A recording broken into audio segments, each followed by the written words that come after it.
ഭയങ്കര ദേഷ്യത്തിലാന്ന് തോന്നുന്നു. ചിരിക്ക വേണേ തുള്ളിച്ചാടാ, ഭയങ്കര സന്തോഷത്തില. എന്തേ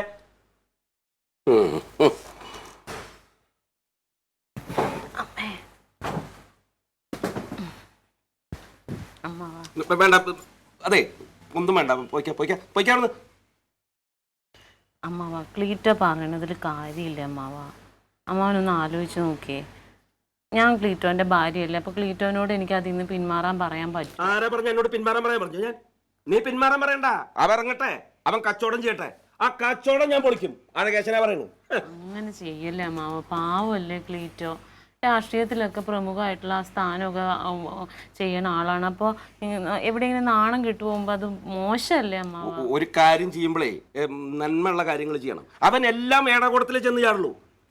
ഇത് ക്ലീറ്റോന് കുറച്ച് പൈസ കിട്ടും. പൈസ കിട്ടുമെങ്കിൽ പൈസ കിട്ടി ചമ്മാരിത്തരം കാണിക്കാം. കാശ് കുറച്ച് കൂടുതൽ കിട്ടുമെന്ന് പറഞ്ഞു കഴിഞ്ഞാൽ എന്നെ എന്റെ അമ്മേനെ ഈ വീട്ടിൽ നാട്ടി ഇറക്കില്ല. അങ്ങനെയാണെങ്കിൽ അങ്ങനെ നിങ്ങളോട് ആരോടെങ്കിലും ക്ലീറ്റോ പെരുമാറും പറയും. ഈ മനസ്സലിവില്ലാത്തവൻ ഇതും പറയും, അതിന്റെ അപ്പുറം പറയും. നീ ഒന്നും പറയണ്ട, ഈ കച്ചവടം നടക്കില്ല.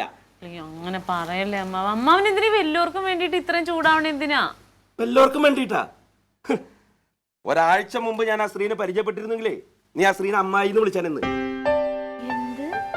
അതാ ഞങ്ങൾ തമ്മിലുള്ള പരിചയം. അപ്പൊ അതാണ് ഇത്ര ചൂടാവാൻ കാര്യല്ലേ? ഏത് അമ്മാവാ, നിങ്ങക്ക് മരുമക്കളെക്കാളും വലുത് അവരാണല്ലേ? എടാ അതൊരു അമ്മയാണ്, മനസ്സിലായ? ആ അമ്മയുടെ വിഷമം മനസ്സിലാക്കണം. അത്രേ ഞാൻ ഉദ്ദേശിച്ചുള്ളൂ. ഞാനൊരു വാക്ക് കൊടുത്തു, അഴകേശൻ ആ സ്ത്രീക്ക് ഒരു വാക്ക് കൊടുത്തു, അത് നടത്തിയിരിക്കും. നിങ്ങൾ രണ്ടുപേരും ഇങ്ങനെ വാശി പിടിച്ച ഞാൻ എന്ത് ചെയ്യും? എന്റെ നടുക്ക് കിടന്ന് നീ എന്തിനാ വാശി പിടിക്കണേ? ഞാൻ അവനല്ലേ മത്സരം. അതിനകത്ത് ക്ലീറ്റോ തോറ്റു പോയാലോ? ഞാൻ തോറ്റ സങ്കടമില്ലേ? എന്നാ പിന്നെ ഞാൻ വേറൊരു കാര്യം പറയട്ടെ. ആ അമ്മേനെ കൊണ്ട് ക്ലീറ്റോനോടൊന്ന് സംസാരിപ്പിച്ചാലോ? മനസ്സാ മാറുകയാണെങ്കിൽ കുഴപ്പമില്ലല്ലോ. എന്റെ കെട്ടിയുണ്ട്, ഞാൻ പറഞ്ഞു കേൾക്കാത്ത. അവനെ കാശടി വലുത്. ഒരാളെ കഴുത്തിന് ഞെക്കി കൊന്നിട്ടായാലും അവൻ കാശുണ്ടാക്കും. അങ്ങനെയൊന്നും ക്ലീറ്റോ ചെയ്യൊന്നുമില്ല. ഒന്ന് അവരോടൊന്ന് സംസാരിക്കാൻ പറയും ക്ലീറ്റോനോട്.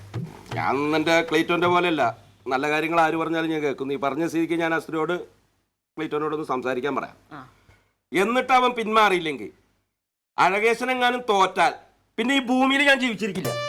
കാര്യം പറഞ്ഞ